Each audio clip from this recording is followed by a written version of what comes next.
Kembali lagi di Cahaya Hati Indonesia. Terima kasih yang masih bersama kami, Masya Allah ya. Insya Allah hari ini banyak ilmu yang bermanfaat yang kita dapatkan. Dan saat ini kita akan menyikapi kenapa bangga dengan dosa.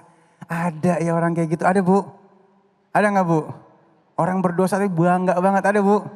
Ada ya, naudzubillah min zalik, yang mudah-mudahan tidak termasuk kita ya. Dan insya Allah akan dibahas oleh guru kita yang dimuliakan Allah Subhanahu wa taala, Al Ustadz Eras Rashid Baraya. Allahumma sholli ala sayyidina Muhammad.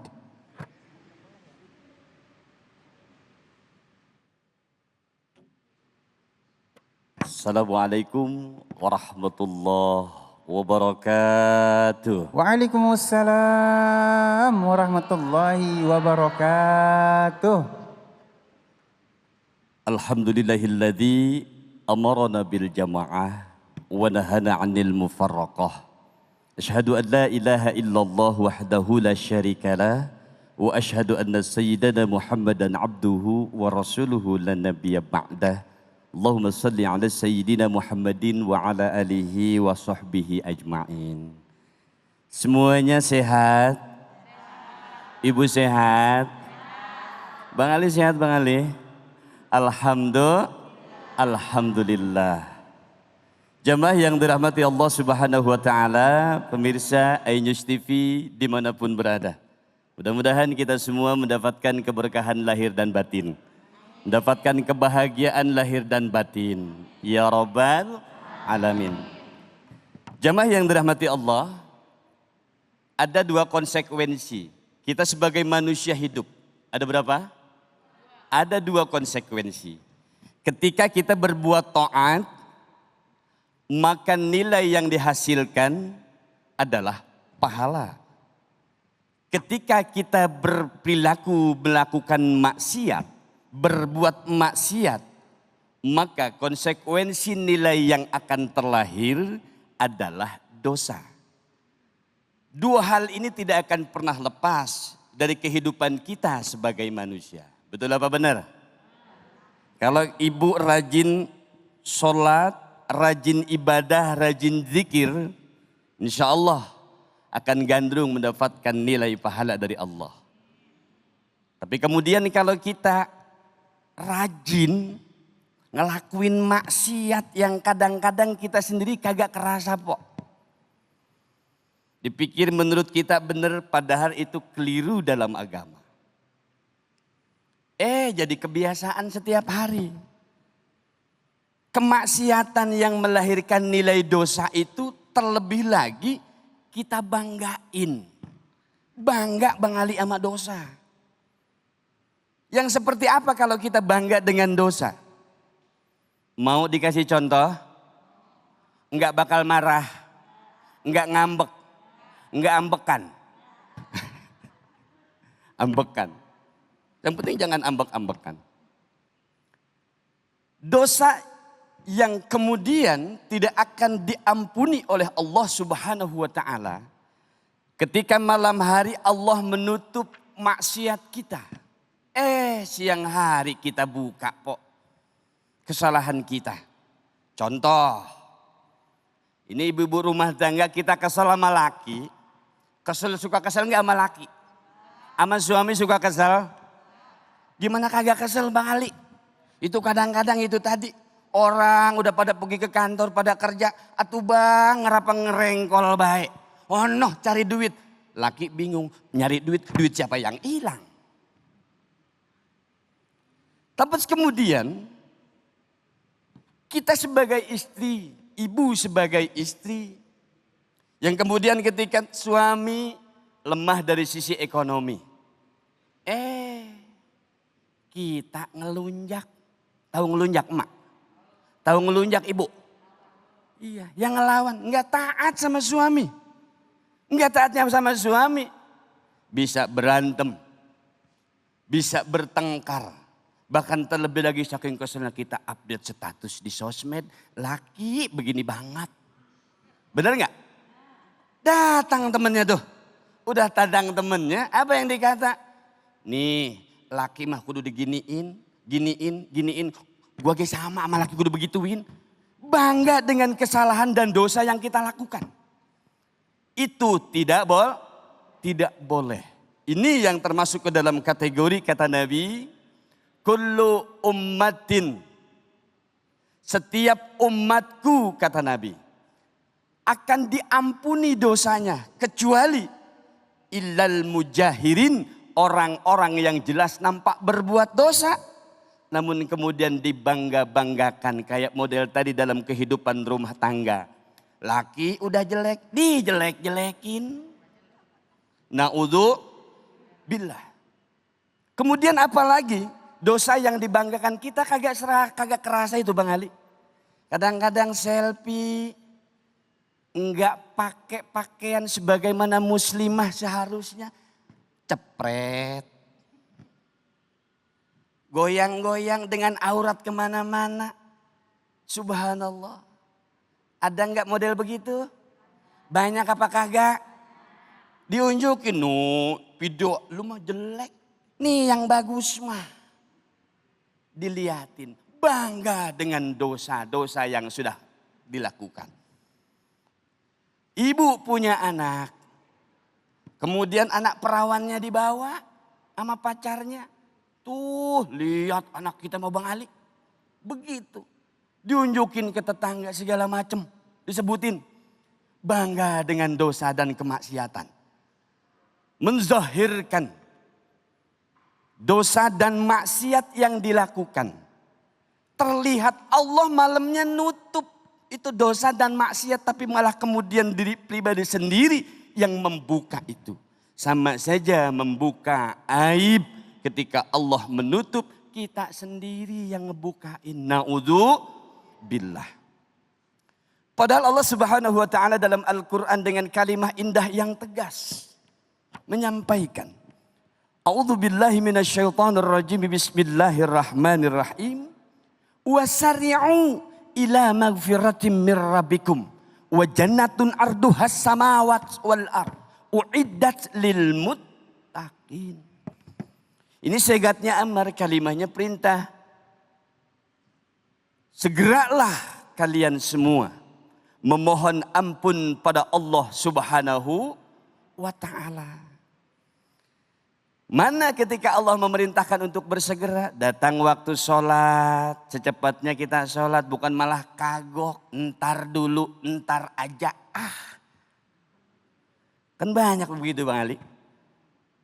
Menjauhkan diri dari Allah. Padahal Allah sudah manggil kita. Wasari'u ila magfiratin mir rabbikum. Kita bersegera memohon ampun pada Allah Subhanahu wa taala. Memohon ampun pada Allah bukan bercerita di sosial media, bukan update status terhadap kebencian yang kita tanamkan kepada orang lain. Tetapi bersujud, mengeluh, mendekatkan diri kepada Allah. Cukup curhat, bercerita sama Allah, memohon ampun dengan memperbanyak istighfar. Rasulullah Shallallahu Alaihi Wasallam, jemaah yang dirahmati Allah, cahaya hati dimanapun berada. Rasulullah Shallallahu Alaihi Wasallam tidak pernah terlewatkan setiap pagi senantiasa membacakan istighfar 100 kali.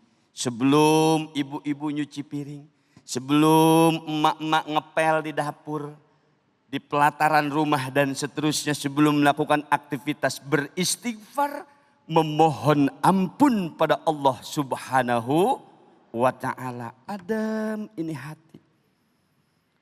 Ini salah satu solusi agar kita semuanya tidak bangga dengan dosa dan maksiat yang kita lakukan. Kadang-kadang sekarang itu enggak sedikit. Kalau soal kemaksiatan yang sudah dilakukan seolah dibangga-banggakan. Betul apa benar? Bangga dengan kemaksiatan. Bangga dengan dosa sampai kita bercerita kepada orang lain. Khalayak ramai. Na'udzubillah. Sejatinya sebagai muslim yang baik. Muslimah yang baik. Jauhkan sikap itu, dekatkan diri kepada Allah, memohon ampun. Yuk kita bersama-sama beristighfar. Karena siapa jadi Bang Ali, semenjak kita dari bangun tidur sebelum subuh, sholat subuh berjamaah, ada dosa dan maksiat yang kita lakukan tanpa terasa. Astaghfirullah Rabbal baraya astaghfirullah minal khataya astaghfirullah Rabbal baraya astaghfirullah minal khataya. Perbanyak istighfar memohon ampun pada Allah Subhanahu wa taala adalah solusi yang terakhir daripada membanggakan dosa dan maksiat yang sering kita lakukan bahkan tidak terasa menjauhkan diri. Bagaimana kita mau mendapatkan sebagaimana disampaikan oleh Imamul Ghazali, mendapatkan sya'idun fid dunya wa sya'idun fil akhirah. Kita ingin bahagia di dunia dan bahagia di akhirat, tapi kita sendiri malah justru jauh daripada konteks ketakwaan terhadap Allah Subhanahu wa taala. Begitu Bang Ali. Iya, baik guru, Masya Allah ya. Memang kadang-kadang kalau misalnya kita suka ngebanggain dosa itu gak sadar. Ah, betul. Misalnya lagi ngobrol, lu dulu suka minum apa kagak? Suka kata dia. Ah, lu masih kecil. Lu mah cuma minum, gue botol-botolnya gue telen. Nah gitu. Iya. Nah itu kalau misalnya pada saat itu kan kita kan kena dosa nih guru ya. Kena Betul. dosa. Nah pada saat itu kena dosa, terus pada saat kita ceritain dosa kita kena dosa lagi gak tuh guru? Dosa. Oh. Karena kenapa? Dengan tadi justru Allah menutup dosa itu, tapi justru malah kita yang membukanya. Itu yang dilarang oleh Nabi. Iya. Gak boleh. Cukup dosa itu kita sesali, cukup dosa itu kita simpan dalam hati dan bersujud memohon ampun pada Allah. Jadi kalau misalnya kita udah pernah dosa, jangan diceritain lagi ya. Jangan. Karena Allah sudah menutup aib kita. Cukup antara kita dengan Allah. Dan tidak boleh melakukan kembali apa yang sudah kita lakukan itu adalah keliru dan salah. Iya. Nah seumpamanya nih guru nih, akhirnya keperucut gitu kita ngomong. Kita istighfar atau gimana bagusnya guru? Istighfar. Maka tadi kata Nabi setiap pagi jangan lewatkan 100 kali beristighfar pada Allah. Jadi tiap pagi awalan istighfar dulu guru ya? Diawali istighfar. Agar kenapa kita selalu ingat sama eling sama Allah. Jadi kalau mau ngelaksanain maksiat, ini maksiat jangan. Mohon maaf ya Allah. Gitu. Iya. Nah baik guru, memang yang namanya membanggakan dosa itu bisa terjadi pada saat kita berdialog. Atau kita kumpul sama-sama. Nah seumpamanya guru, teman kita nih ada yang ngebanggain dosanya. Kita boleh gak sih ngingetin guru? Jangan begitu lu udah lupain aja. Entah kalau lu ceritain lagi jadi dosa lagi gitu. Gimana guru? Kita ingetin, sesama muslim kita ingetin. Setidaknya dalam hati kita ingkar.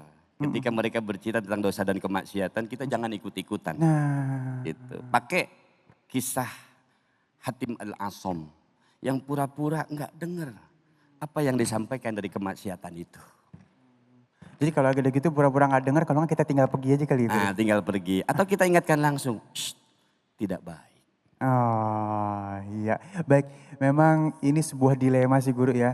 Pada saat kita ngobrol, 5 menit pertama masih benar tuh kadang-kadang obrolannya. 5 menit kedua mulai deh. Nah 15 menit baru buka-bukaan aib. Makanya tadi, jangan sampai Bang Ali, salamatul insan bihibdi lisan. Kita itu akan selamat apabila kita menjaga lidahnya. Lidah kita jaga. Pendengaran kita jaga. Yang gak maslahat, yang gak manfaat, jangan deh. Ya jadi kadang-kadang kalau misalnya kita ngobrol, kita pengen ikutan ngomong. Jadi sebenarnya lebih baik diam bagus daripada kita ngomong buka aib ya guru ya. Betul, uskut bihadal makom, mendingan diam aja. Ketika pun yang diceritakan kemaksiatan dan dosa, kita ingkar. Bila perlu tadi, secara baik kita sampaikan untuk diingatkan watawasobil haq watawasobis sob, mengingatkan satu dengan kebaikan. Iya, nah nih Bu PR buat kita nih Bu, yang namanya ngobrol kan pengennya kita ikutan ngobrol ya Bu ya. Ibu sanggup gak nih kalau misalnya ngobrol pas lagi ngobrolin orang pergi? Nah sanggup gak Bu? Bohong. Ikut nimbrung apa kagak? Ikut. Baik guru, terima kasih ilmunya. Sama-sama, Bang Mudah-mudahan jadi keberkahan buat kita semuanya ya. Dan jadi introspeksi buat kita semua terutama Ali. Amin. Baik jamaah yang dimuliakan Allah Subhanahu wa taala, Masya Allah bukan hal yang mudah untuk tidak menceritakan aib kita. Sesungguhnya Allah sudah menutup aib kita sehingga kita jaga, sehingga akhirnya jangan sampai kita sendiri yang membukanya ya.